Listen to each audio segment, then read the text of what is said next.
Hi, everybody. Good morning. My name is Angelica Hofstad. I'm with One Young World, and I'll be your host for today. I want to welcome everybody here in this amazing audience today in Glasgow, and I want to welcome all of our digital attendees as well back home. Behind me, you'll find the Slido code. So please feel free to drop in any questions during the session and reply to any live polls that we may have ongoing as well. It is my absolute honor to introduce the first session of the day on food for thought, rethinking the global food system in the age of the climate crisis. So please, without further ado, join me in welcoming the amazing speakers for today's session, Stephanie Sargent, Arizona Muse, Jamie Crummy, and Aziz Salawu.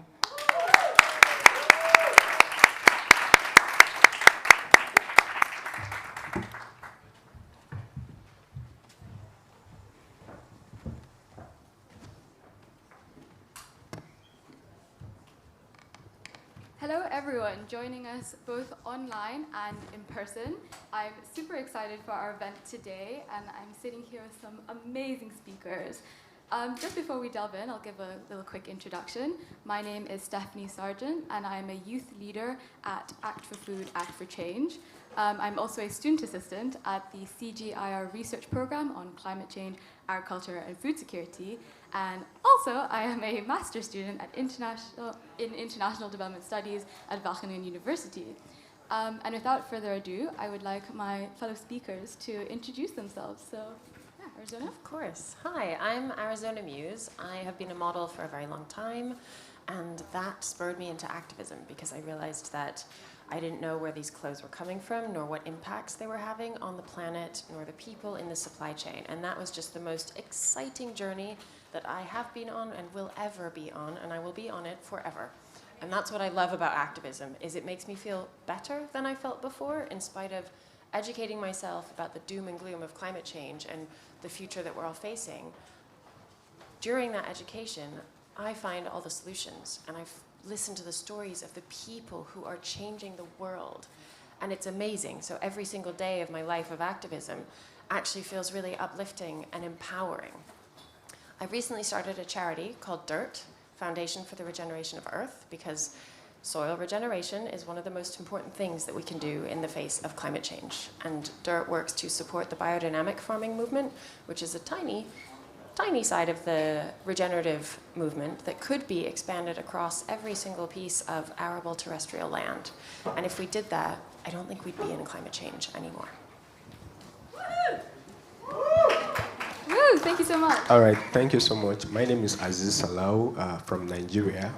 I am one of the youth leaders, Act for Food, Act for Change campaign. I also have an initiative, Community Action for Food Security initiative, where we work with small-scale farmers using research to practical approach. I'm also the youth leader for the UN Food System Dialogues in Nigeria, and I'm really excited to be here. Thank you. Woo. Thank you, Aziz. And last but not least, Yes, hello everybody. I'm Jamie Crummy, one of the co-founders of Too Good To Go. And first of all, just a huge thank you for inviting us today, which I hope is going to be a very fruitful discussion. You'll probably see a lot of puns coming in things I say. But yes, a bit more about myself and Too Good To Go. So Too Good To Go is a social impact company that fights food waste. We're on a mission, obviously, to fight food waste, and we have a tech platform, a mobile app, which connects consumers with businesses who have surplus food for sale. So it's all about making fighting food waste fun. And I love that Arizona has mentioned about the doom and gloom of climate change, and that's really what we're trying to address, is making fighting food waste, and thus fighting climate change, something which is simple, something that is accessible, and something that is fun. So our app itself is available across 17 global markets. We operate here in Europe and as well across North America, in the US and Canada. We have over 45 million users. We've actually rescued over 97 million meals from 120,000 different food businesses. So cue another pun, but that excites me because of the appetite that there is to fight food waste. Now, the app itself is very simple. People log onto the app and collect what we call and pay for a surprise bag. Now, it's a surprise as to what whatever it is that you collect, but you pay a reduced value and help fight food waste. So it's all about making fighting food waste inclusive. It's about making fighting food waste fun. But I'm sure, yeah, we can delve into that in a bit more across the panel. Woo, thank you so much. All right, guys. So you are all some incredible people here today, and I'm looking forward to asking you some very interesting questions. So we will be starting with a little panel discussion and then diving into a Q&A. So please make sure that you have some questions ready, whether you are in person or online. But I will start straight away with a quick question. Actually, it's quite a long question, so I hope you're listening carefully. And please feel free to jump in with whoever wants to start first. So, serving the global demand for food has resulted in a significant strain on the planet's climate. Yet, 2.37 billion people remain subject to food insecurity. What steps need to be taken to create a food system that is sustainable and provides for all? I'll jump in there first. Why not? And I think that's a very pertinent question.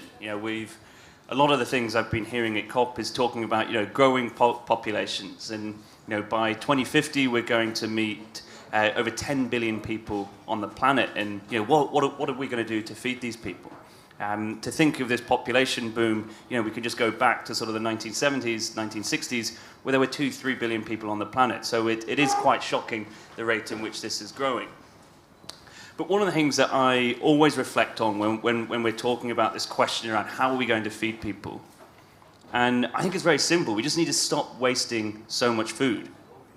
40% of the food we produce every year gets wasted. A landmass the size of China is used to produce food which ends up in the bin. And you talk about the amount of people who are food insecure, and there's more than enough food being produced to feed everyone. So really food waste here is the true injustice. So how can we make our supply chains more efficient? How can we change consumer perspectives when it comes to food waste itself? And how can we engage businesses, but importantly, how can we engage governments to stand up and start addressing food waste, and thus also addressing food insecurity measures as well? Can I answer the same question? Of course. And then from the beginning side of that story, where the food is grown, from a regenerative food forest, you can feed 200 families on 3 or 4 acres. I mean, it's really, the earth can produce so much bounty of food that we don't have a food problem. We have a how do we grow food problem. So if we just transition into regenerative techniques, biodynamics offers a lot of those, we would be able to feed everyone in a much more localized way on probably much healthier diets. Because after all, is it fair to expect that the whole world should be happy eating rice and corn and soy? Because I don't think that that is a healthy diet from all the books I've read on nutrition. I think it's pretty common knowledge that that's not all right to expect that people who can't afford to buy vegetables should just have rice. So I think that it's the way that we grow, which is the problem, not the quantity. That will sort itself out if we address the way in which we're growing. All right, so for us in Nigeria, part of what we do is to make sure that we work with small-scale farmers, directly. So, and when we talk about food system, it's not just about the producers. It's across the value chain, talking about from production to consumption. Everybody must really get involved. And part of what we do is that we also see how to work with secondary school students. So what we do is we encourage them to actually, we encourage the school to actually do some sort of school gardening project. So the idea is for them to actually, for us to actually, first of all, change the orientation that, yes, you actually don't have to be on the field to call yourself a farmer. You can actually do these things behind your backyard at home. And this, when we do this for the students, we do the practical and also the theoretical section. So we teach them what they need to know, and we take them to the field. We do some sort of leadership for them to actually see that, yes, they can actually do this even when we are not there. So part of what they do is they plant, they do a sort of schedule. Okay, I'm doing watering today. I'm doing this today. And when they see the plants comes out, they find it very, very interesting. And some of them come back and say, "Oh, yeah, we want to get the seeds. We want to tell our parents we can actually do this." And it keep going and going, and they get interested in the food system. It gets across to everybody because really, for example, in Nigeria, we are over 200 million people, and by 2050 we'll be like maybe double of that.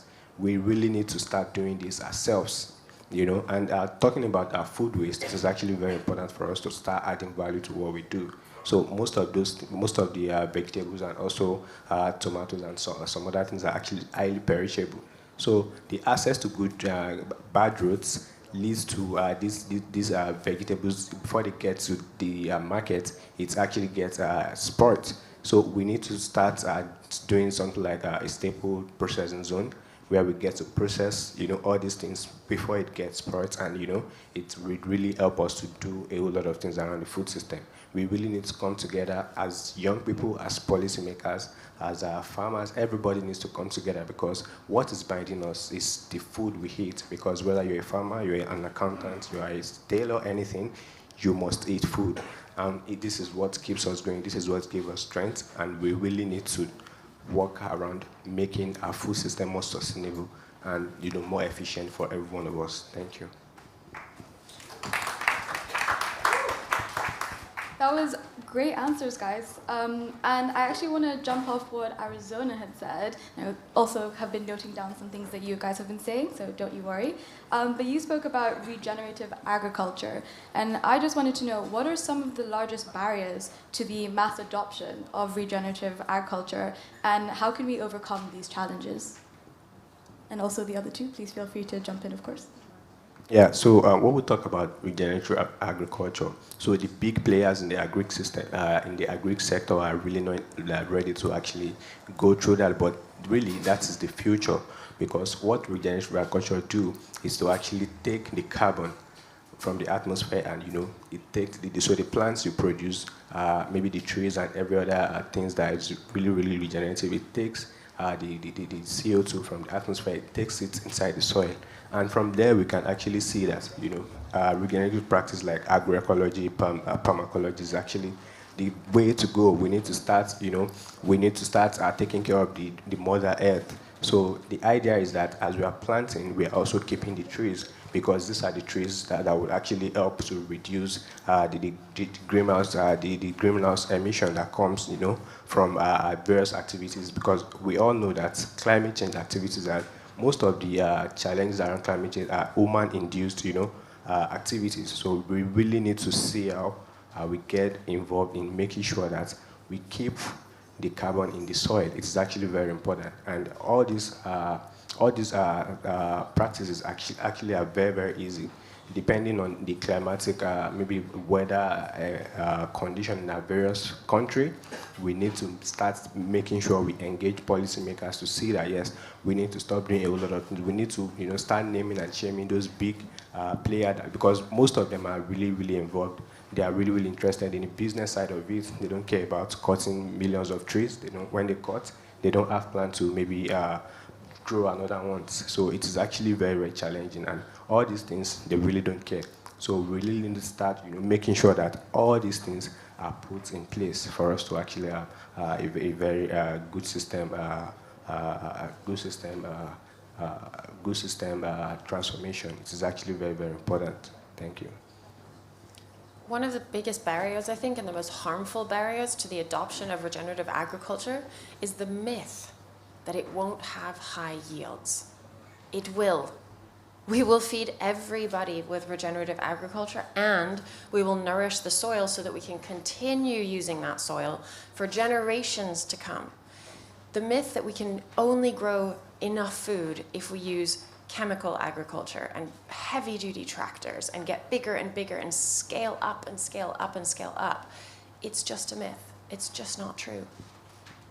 I think building on some of that as well is fundamentally we have a broken food system, right? I mean, this is why we're here today, and it's causing huge implications on our planet. But But I think one of the things we see is when we're talking about agriculture at scale, I think this can be extended to across the food value chain, is businesses are incentivized to do certain practices from a financial perspective. And when we're talking about regenerative processes, at the moment there isn't the financial incentive for a farmer or a food producer to move towards these because of the cost of production. So at the moment, we have a system which is encouraging people to produce food at the largest scale for the cheapest amount, and as a result, our planet suffers. So something needs to change here, and I hope that we can start to see this tidal shift.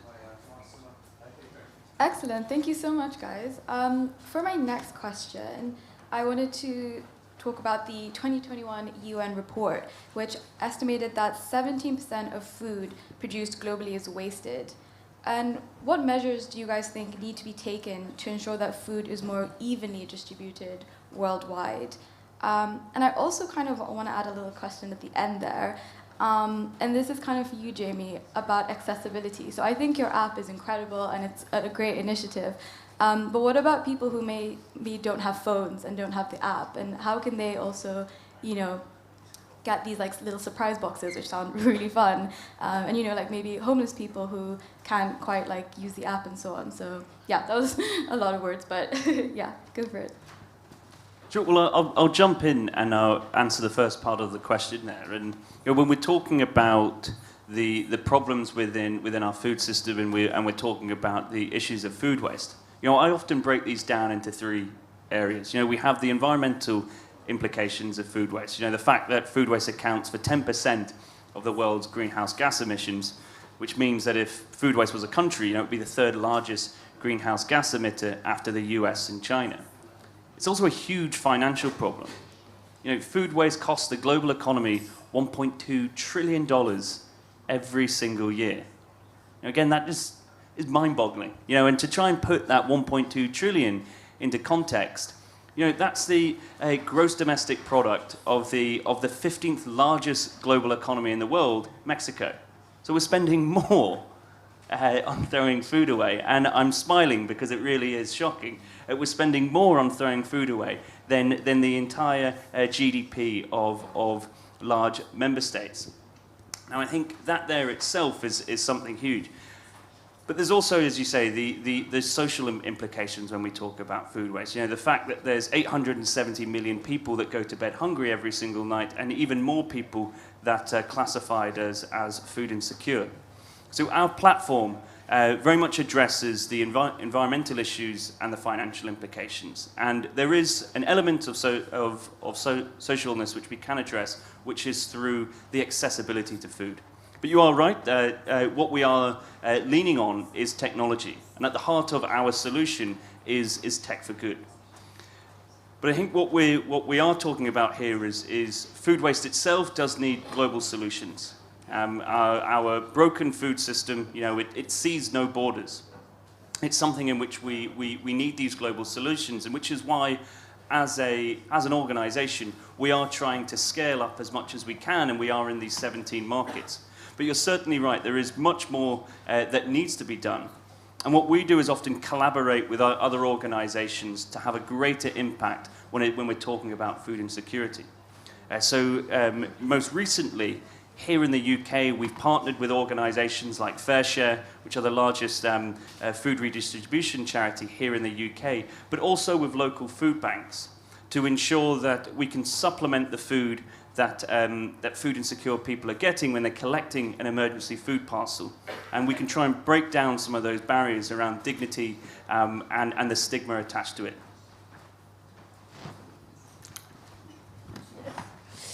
Another thing to know about food waste is that it's not all the same. There's a whole chain of food waste. Food waste that happens at the farm is the least wasteful because it hasn't been transported anywhere and it hasn't been wrapped in plastic.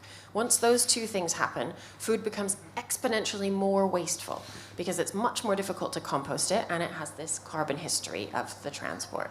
So keeping food on the farm that isn't going to be sold is really important. Farms often, but not always, but they should always, compost.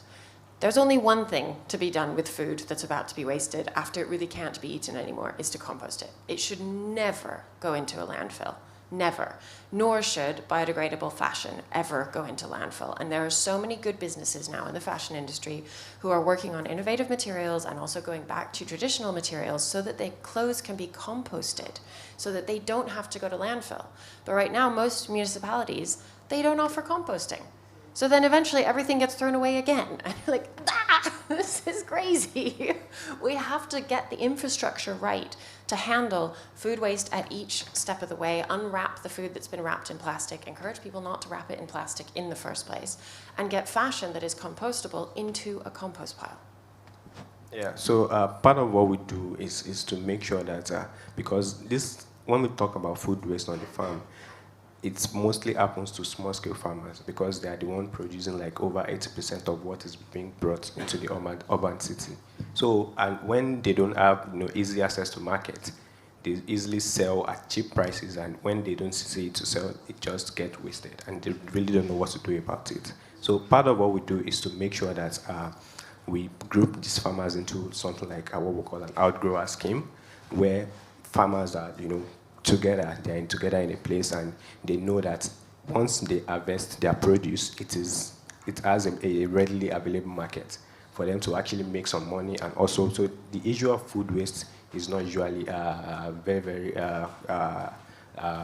very visible then. So it is actually very important to, if we really want to curb the issue of food waste, let us work together. Small-scale farmers, let us bring them together. The people that are willing to add value to all this produce, let them move closer, to the farm, because the issue of transportation, when they produce, it's actually very, very hard for them to actually take their produce from the farm to where they actually need it, because the roads are bad. They don't have access to all these good transportation systems that could help them preserve their food before it gets to the final destination. So let us have something like a farm estate. We're actually pushing that as part of recommendations from the UN food system in Nigeria. We are looking at a situation whereby we have like a farm estate. Everything you need is there, from production to harvest. You usually have people you can actually take your produce to. Probably maybe the middlemen people, they are willing to take it to the next destination.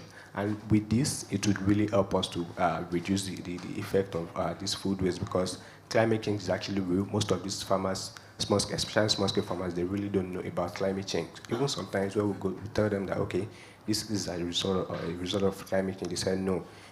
They just feel they are being punished by God for their sins or something. I say, no, it is climate change, and we really need to understand it. So part of what we do is, the climate education. We make sure that we break it down to the understanding, the languages they understand, and we make sure that the weather information system is actually very, very adequate. Working with the government and non-government sector to make sure that all these things, they really know about it and they can actually act appropriately. So food waste is something that is actually very, very, very, very deep, and everybody needs to get involved. Everybody needs to get involved, and the small-scale farmers need to, know what they need to do to make sure that it is really, because these small-scale farmers, they are not looking at being wealthy. They just want to plant, they want to produce, they want to sell, and they want to make ends meet. They want to, make their family very, very comfortable. That's all they need. And this issue of food waste, they really don't know about it, and we really need to move closer to them. And that is why most of our engagements are in the rural community. And it will also help even their children, because when they don't have anything to do, they just get to the urban city and start misbehaving, and from there get arrested, and a lot of things happens from there. So it is actually very important for us to take them very, very seriously, because they are really the one doing the real job, and they really need to be protected. Thank you. I think what you highlight there as well is the different situations in different countries. So you talk about Nigeria, and we see the issues of food waste in the developing world, and where that's happening across the food value chain being starkly different to what it is in developing nations. And so you're talking about the damage of roads and the lack of infrastructure, whereas where we're seeing a lot of this food waste happening in developing nations is often at consumer levels. It's often as well of issues to do with farming where certain foods haven't met the aesthetic specifications for retailers. And so, what we're seeing, I guess, is that we need different solutions, or we need to drastically change different practices at different levels of the supply chain, according to the demands of where that is, whether it's in the developing in developing nations or in more developed nations itself. Great, thank you. And I kind of want to ask, Aziz, do you think small-scale farmers' views, perspectives, and maybe even struggles are being highlighted at COP? And do you think they are being listened to, especially in the Blue Zone? No. So this is another very, very important issue. So what we are doing as part of our campaign is to actually, at COP especially, is to actually, let us start, bringing food. Food discussions at the heart of the COP. It is actually, some of my colleagues were engaging with Agnes Kalibata yesterday, where the issue of, bringing COP bringing food to COP, it's actually a very, very big challenge. Small-scale farmers are not here, So what we are trying to do is that we are trying to make sure that, okay, so when we have a situation whereby the food we eat, the challenges of the small-scale farmers are being discussed as part of the NDCs. It would really go far because there's need for a lot of policy restructure. We don't need new policies. We have a lot of policies that have not been working. Last year, we were all locked in our various rooms. We couldn't go out because of COVID-19. 2019, 2018, nobody thought of, okay, there was going to be a pandemic, a global one for that, you understand? So we just need to, put in place policies, restructure policies that would really help small-scale farmers, be able to push out their voice. And not only pushing out their voice should really be heard. And another challenge is that our leaders, our government really needs to do more because, of course, they are doing a lot of intervention, but are they getting to the right farmers? For example, in Nigeria, the answer is no. So the challenge is that the small-scale farmers are doing a lot in their village, and really they don't really get to engage even with their local leaders. So it's a big challenge, and we really, really, really need to start putting farmers at the front, to make sure that their voice is heard, the challenges they need, it's actually sorted, and also the issue around policies that would really, really help them upscale in a lot of things they do. It's actually very, very important. So for COP, I think the only solution for us to actually get a positive COP outing. COP in 2019 was just like we didn't do anything. It is now getting to that point at the moment because the negotiators, because as a young person you are not part of the negotiators. The negotiators does not know what the farmers are facing. You understand? So a lot of interest politically, it's actually also affecting these challenges, and we really, really need to start naming and shaming. We need to start calling them to do the right thing for food, for small-scale farmers, and for the betterment of the Mother Earth. Thank you.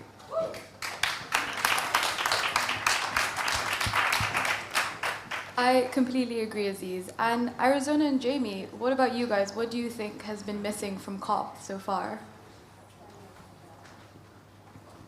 I've noticed something that isn't particularly to do with food, but has been quite disturbing to me, that I think we all know now that Indigenous peoples are at the center of the solutions for climate change, and they understand how the earth works and functions, and we need to listen to them. They are coming here to tell us what they have to say, and they all say a beautiful variation on the same thing, which is the earth is our mother, we must respect the earth.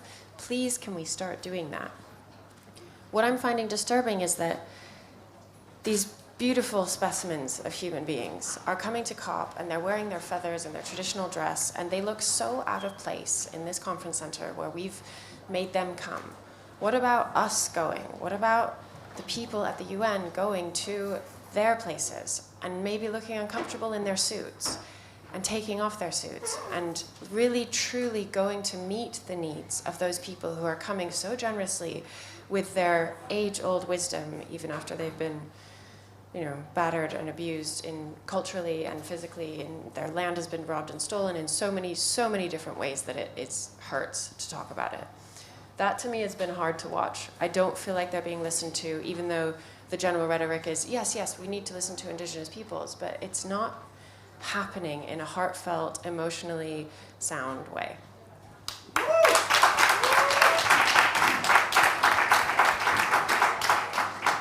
Quite a hard act to follow. No, I agree with everything that's been said here, and I think our food system is often the forgotten person when it comes to discussions, whether it's Brexit, or whether it's COP itself, and we're talking about climate solutions. Food and agriculture accounts for between 25 and 30% of all greenhouse gas emissions. It is the second largest emitter, yet we're not talking about it. And that there really strikes me as something which is just completely wrong. If we look at countries' national determined contributions, 6% of the UNFCCC signatories included food waste in their national determined contributions. 6%. Again, we talk about the issues of the broken issues of our food system, the environmental implications of food waste and our food system at large. Why aren't we talking about this? Arizona talks about indigenous persons, and our food system itself is one of the main causes, if not the main cause, of land system change, of deforestation. So again, it's all connected together, and our food plays a huge part within this. So why isn't it on the agenda? Now, a couple of weeks ago, we launched a campaign at Too Good To Go, which called on the UK government, the hosts of COP26, to ensure that our food systems and food waste was brought to the table, was put on the agenda at COP. So if anybody wants to join this campaign, please go to www.fightfoodwaste.co.uk and sign our petition, which is calling on the Prime Minister, which is calling on Boris to actually be a pioneer, to lead, as a leader should, at a conference like COP26, the most important climate conference of the past 5 years, in fact, probably of our generation, where he should be taking leadership and showing that food systems and food waste should be on the agenda.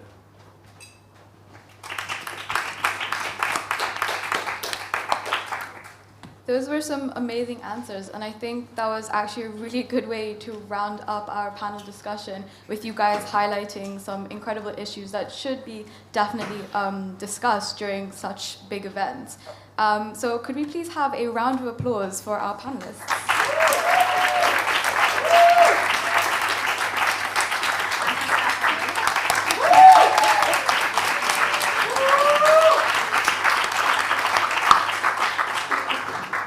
And now we do have time for some more questions from the audience. So I already see a very keen person at the back. So yeah, if we could get a microphone to him. And of course, if you are online, please also send in your questions using the Slido. We'd love to hear what you guys have to say and any questions for our panelists. Hello. Hello, I have a comment and a question. So my comment will be that we have to reflect on all the terms that we use. So if we throw thousands and thousands of plastic in the ocean, if we cut all the trees, if we throw in so much emissions in the atmosphere, is we destroying the world? Could we call this development? Should we keep calling this development? It's not development. So we should stop calling that development. I think that's the first reflection that I will do. And the second reflection about development is that I went to I work in rural areas on ground, and I told my partners, I want to see change here, and next time that I come, I want to see buildings here. So that was a joke, of course. But then we talk with the people, and the people say, we don't want buildings here. We don't want this. We like it like this. So I think we should reflect on what development really is, and it's not what is going on right now. That's the first statement that I want to make. And the other question that I want to do is about food production, because I think that was a really good point of view, that the climate crisis is a productive crisis. It's the way that we produce energy, we produce food, That's the crisis. So I want to hear your point on transgenic and genetic modified food, because I see that firstly that we are eating a lot of that, even if we don't know it. So I want to hear your opinion on that. Thank you. Yeah, any one of you can jump in, please feel free. That was a great question and some very good statements. Thank you. All right. So the issue of GMOs is like a global. It has been a global debate for a while now. In all over the world, some people are for and some people are against GMO. So I think the main challenge is that. So if you ask someone, an academic, someone as a scientist, is going to tell you that, okay, GMO is actually good. The idea is to boost food security. But if you ask an environmentalist, it's going to tell you that, oh, GMO is not good. It's not good for the health. And the genetic engineering, it's actually not safe for us. And and if you ask the business people, you know, that have a big corporation doing business, they'll tell you that, yeah, we are actually just doing it to actually make sure that the challenge of food security is being solved, because it's produced more and people get to eat it. But so at the moment, so for me personally, I feel the research are still ongoing. The advantage the business people have is that they are actually very close to probably the government, and they could easily influence a whole lot of things, and they could easily get along with what they do, which is actually really not good. And so what I would just say is that we should actually see to how people can actually label all these things. So that people would know, okay, yeah, this is GMO. I'm not interested in it. I'm not going to eat anything that has to do with GMO. And so once the label is there, people would really be able to identify this is a GMO, maybe maize or something, and I'm not going to do it. We have a lot of organic foods, which is actually very, very good for our health. There's no debate about that. Nobody's saying it is good. Nobody's saying it's not good. So I think we should really stick to the organic foods, while the world leaders and also the political people keep the debates going about GMO foods. So I think that's what I'm going to say about that. Thank you. First of all, thank you so much for your comment on development. I feel like that's what I've been feeling in my heart for such a long time, but didn't have the words to describe it the way you described it right now. So that's amazing. Thank you. And for GMO, I'm against it in every single way, and there are so many ways to be against it. First of all, plants are genetically modified so that they can withstand high amounts of chemicals. So no, that's a great reason to be against GMO just on its own. Another reason is, do I want to eat food that has been genetically modified away from its original form, away from its original molecular structure, and therefore away from its original life force that has been cultivated on Earth for millions of years to be the perfect way, to fit into nature perfectly, and to fit into my body, my digestive and metabolistic system perfectly? Why would I want to eat something other than that? So I think those are two big reasons why GMO is just not the answer. But it's a hard conversation because so often you're met with the answer from big ag that, oh, but don't you want to feed the whole world? It's like, well, yes, of course I do. Of course I do, but I don't. That's not the only way. But it has become the general narrative that is the kind of the safe answer that makes you feel like you're a good person, that you do want to feed the whole world, and of course everyone deserves to feel food, which I think is really dangerous to kind of corner people and threaten people into agreeing with big-scale agriculture, because of course we do want to feed every single person on this earth. Great, guys, thank you. And yeah, if you have any more questions, please raise your hands. We can get the mic to you. Yeah, sorry, I couldn't see you there. Right there. Thank you, panelists. I arrived a little bit late, so this question may be a little bit out of touch, but I was just wondering, in terms of the debate around food systems, we often are ignoring within our own food systems another big thing, which I think a lot of the indigenous and First Nation cultures pick up on, is the biocentricity of our actions, as in we don't take our anthropocentric or human exceptionalism for granted, and we sort of think of ourselves as a a food system in of itself, so we consider animals. A lot of the times when we're talking about food systems, we're often ignoring the sentience and sort of moral regard that animals should have. And like, how do we move away from our very anthropocentric animal exploitation in our food systems and more towards a sort of biocentric narrative where we maybe consider animals as more of our equals and can take them out of the food system either entirely or right down, because obviously they're a big contributor to the emissions if you're talking about that side of things.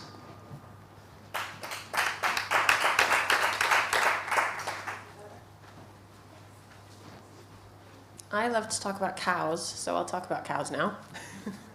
Cows have been so deeply misunderstood. Cows are demonized as causing climate change because of their belching and farting methane, because of their overgrazing, because of just everything to do with who they are. And that is true when you put a cow in a factory on a concrete floor with a roof over its head.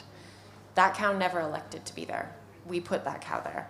And we separated its herd out too, male and female, young from old, that cows are a herd animal.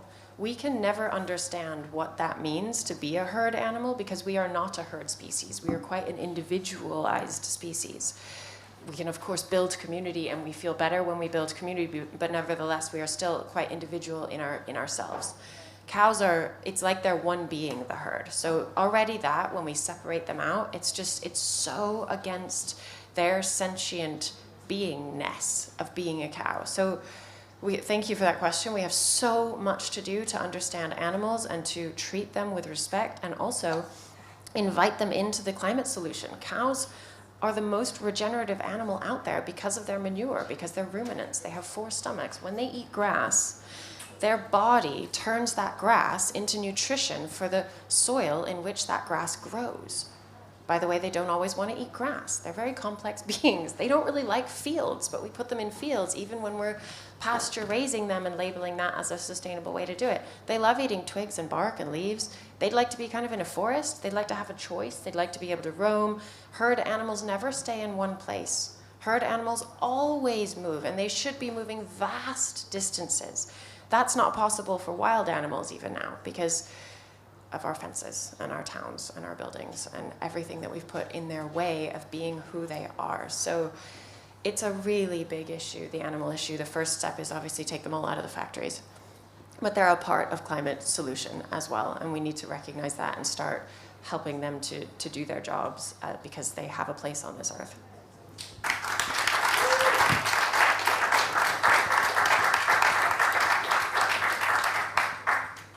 And to just add to what she just said, and that is the more reason why we need to bring food to COP, because when we do all these things, aside from the other issues around climate change, we really need to be discussing how we can actually work together with animals, with all creatures, because they work for us. We also need to work for them. It's just a one-way thing. We are just using them as maybe protein or something. But then we really need to understand them, like you have said. And a lot of things need to change when it comes, especially in relation with animals. A lot of animals are going into extinction, and we really don't care. It is actually very important for us to start dialoguing on global solutions that would fit into solving all these problems, because it's actually very, very important. It's actually very, very broad and deep. A lot of people don't want to talk about it, but then it is just like the only way forward, the only solution for us to actually get things working for us and also working for them. Thank you. I think I'd echo what's just been mentioned there, which is this highlights the complexity of our food systems. Now, we've talked a lot about food waste. We could talk about animal production. We can talk about regenerative farming, all of these sorts of things. But it really highlights how complex our food system is and how we need so many solutions from a climate perspective, but also from a social perspective and an economical perspective to actually unpack this and drive towards solutions.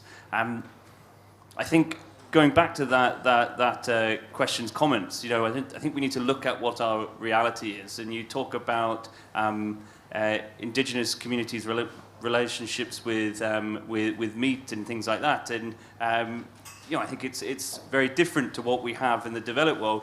But by all means, taking meat out of our diets right now just isn't a reality. So we need to have transitional steps which move this, because we're talking about communities around the world, and you've got to remember the amount of people who are employed within some of these practices. So we've got to think of the big picture and have transitional steps which are good for people, but also good for planet.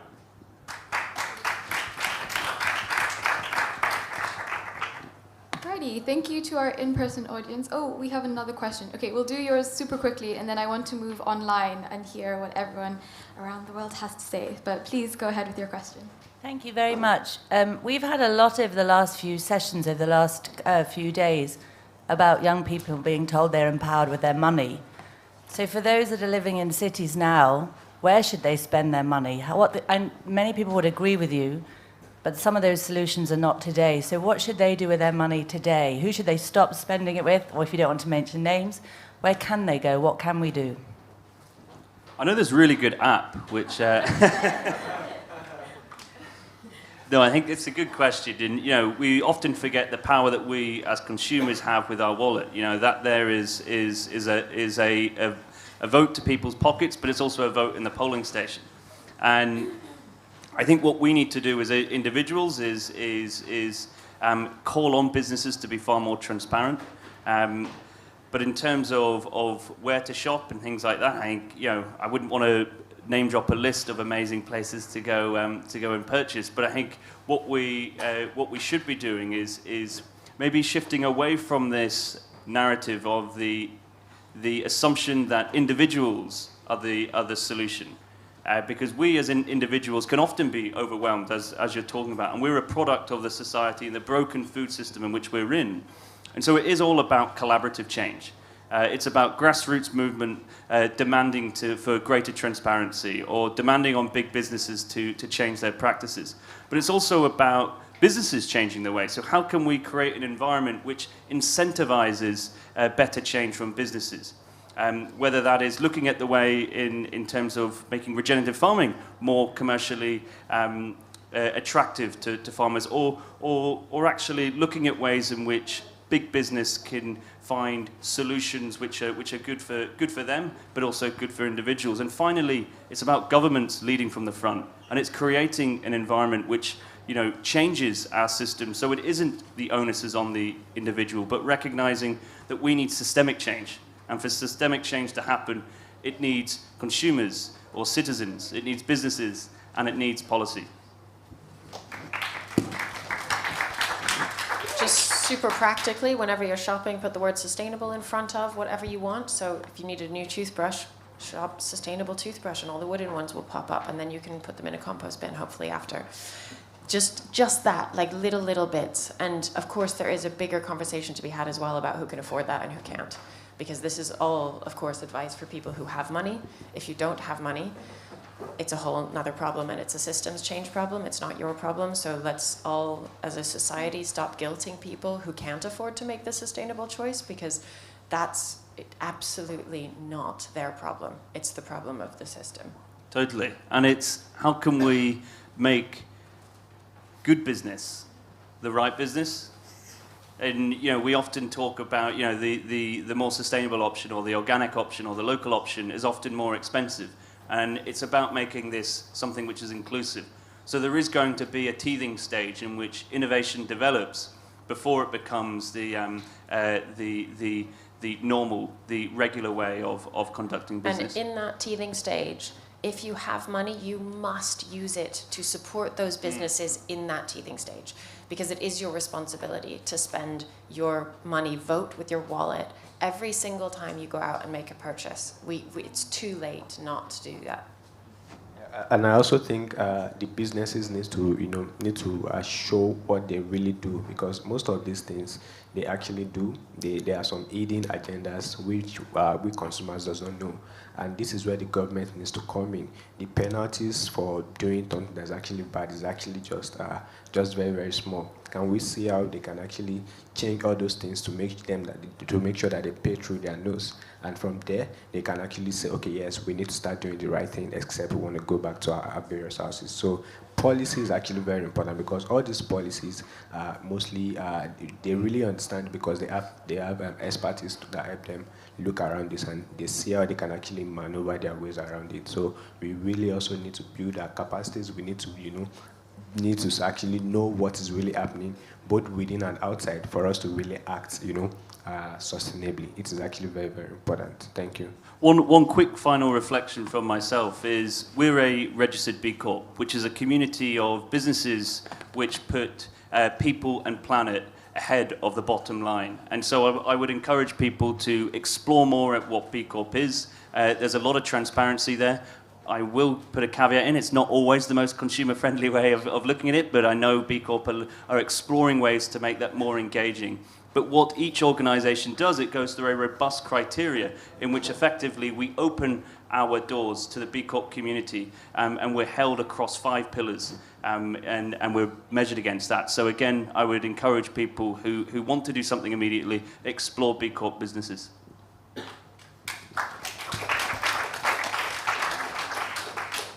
I love that question. And now I can hand over to the lovely Serena, who will field the online questions. Go for it.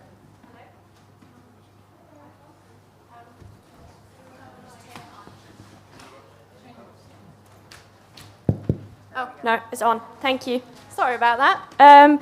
We've got a question here from Nuha from Pakistan, who's, we've talked a bit about GMO already. And Nuha is wondering, is there any misplaced criticism towards GMOs, and is there any other ways that we can feed growing populations? You go in, I'm talking too much. None of the criticism toward GMO is misplaced. No, I think it's all real and it's true, and some of the ways that we could feed the world instead are with varied, richly nutritious diets filled with vegetables, moderate amounts of meat if you choose to eat meat, definitely don't have to, and less grain. Cereals are one of the most destructive crops to grow. They're very, very harmful, and they're usually genetically modified. They take enormous tractors to harvest and tend to them, so lots of fossil fuel goes to those tractors. There's just so many problems with cereals, and we could grow on a much smaller scale. I like to think of a huge field as a patchwork blanket instead, that instead of having one blanket be one field that grows one thing, you could have that blanket instead be a patchwork of small little farms who grow everything on every farm, because that's what biodiversity is. And we can mimic biodiversity in the farming system by planting native food crops all intertwined together that support each other. There are things called companion plants that grow well together and support each other for different reasons, like one will be taller and will provide shade for somebody below who likes shade. Their root systems also support each other by passing nutrients back and forth.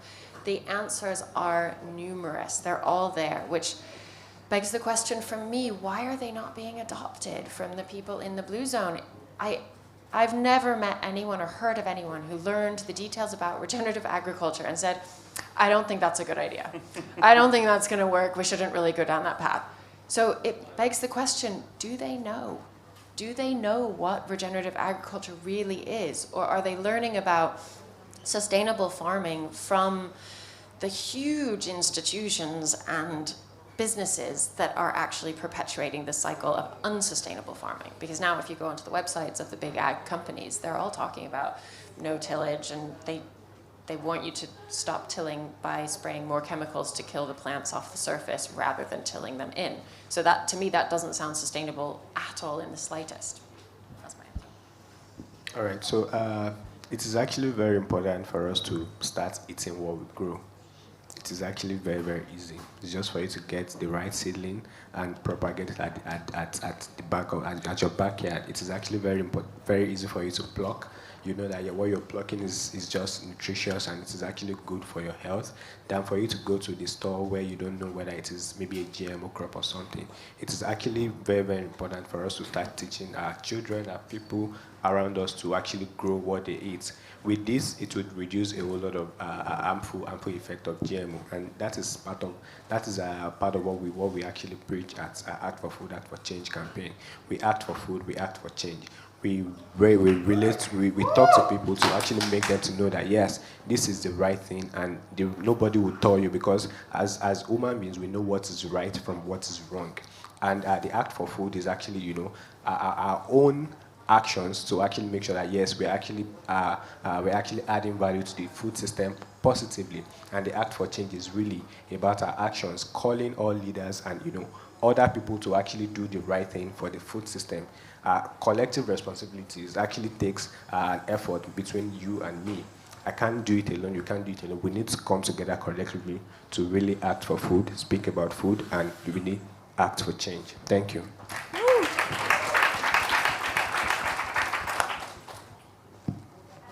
So, second question here. We've got Chiara from Italy, who's asking how grassroots non-profit leaders can better connect with big business to combat agricultural degradation, and how to frame the business case. So for me, I think we need to start calling them out. The ones that are doing the right thing, let us hail them. And the ones that are doing the wrong thing, let us shame them. They're actually very big corporations. As young people, we are strong, we are resilient, we really don't, fear anyone. And we need to, continue to speak up, because if we really don't speak up, they will just feel, okay, these people are just there. And we need to speak up, and we need to back our speaking with actions.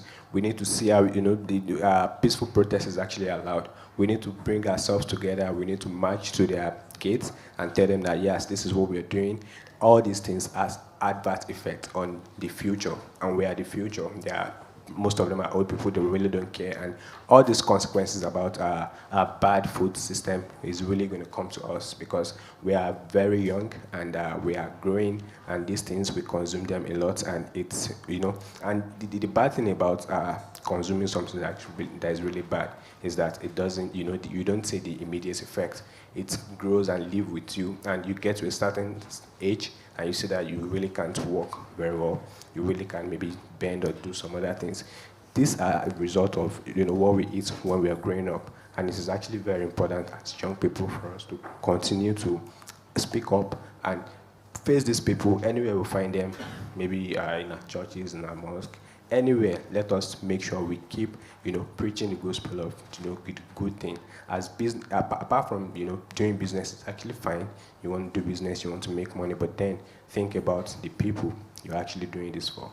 It is actually very important for us to start acting up. The time is now. Thank you.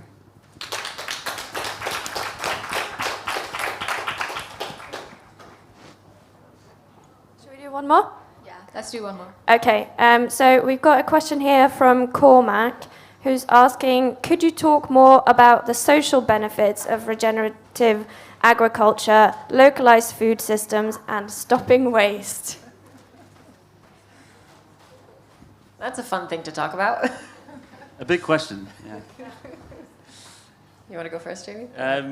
Well, I'll talk a bit about the stopping waste piece. And without trying to sound like a broken record, when we're talking about how to change food waste within our system, I always talk about collaboration, and this is a collaborative effort. There's no one person, there's no one organization who is going to solve the food waste crisis we're in. But it is with working with each other, with collaborating with other organizations, with collaborating with businesses. And I know there's been a big thing here about calling out big business. We work with a lot of big businesses, and it's by collaborating with them that actually we can help to inspire them, we can help to empower them to do the right thing. So I think there is something there about keeping big business on side. We want them to do the right thing, and we want good business to become normal business. And at the same time, it's again around going back to this piece about engaging governments. We have conferences like COP26. We have the capacity as individuals, as leaders, as vocal people, as activists to demand change. And we can go back about talking about voting with our wallet. We can go back about talking about voting in the ballot box. But it is through this collaborative effort that I really see that we can see systemic change. I'm someone who loves, more than anything, to spend time volunteering on farms. It is the best days of my life I spend there. And they're all biodynamic farms, regenerative. These farmers have fun. They sing, they chat, They learn. Their level of observance of the world around them is so different than us city people because they spend time in nature, cultivating their plants, understanding their personalities. Now plants are so different to me now than they were before I started doing this. They have personalities, and I can actually sense like, oh, that one's really different than that one. That one wants to go over there, clearly. That one wants to give this one a cuddle. Like, they're really filled with immense personalities. And it's so fun to get to know that. So for the social benefit of farming, of regenerative farming, it's huge.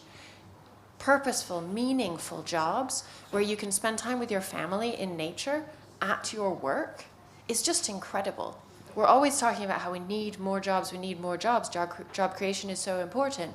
And yet our agricultural system employs less than 3% of the population and used to employ well more than half of the population. So why are we prioritizing less and less labor in the agricultural space when actually it's one of the nicest jobs you can have, and there could be space for loads more people to have work in the agricultural space? You can go gleaning with us next time. Really fun. Unfortunately, our session for today has come to an end, but I would like to thank everyone who has joined us both online and in person. And of course, a massive thank you to our panelists. Could we have one last round of applause for them, please?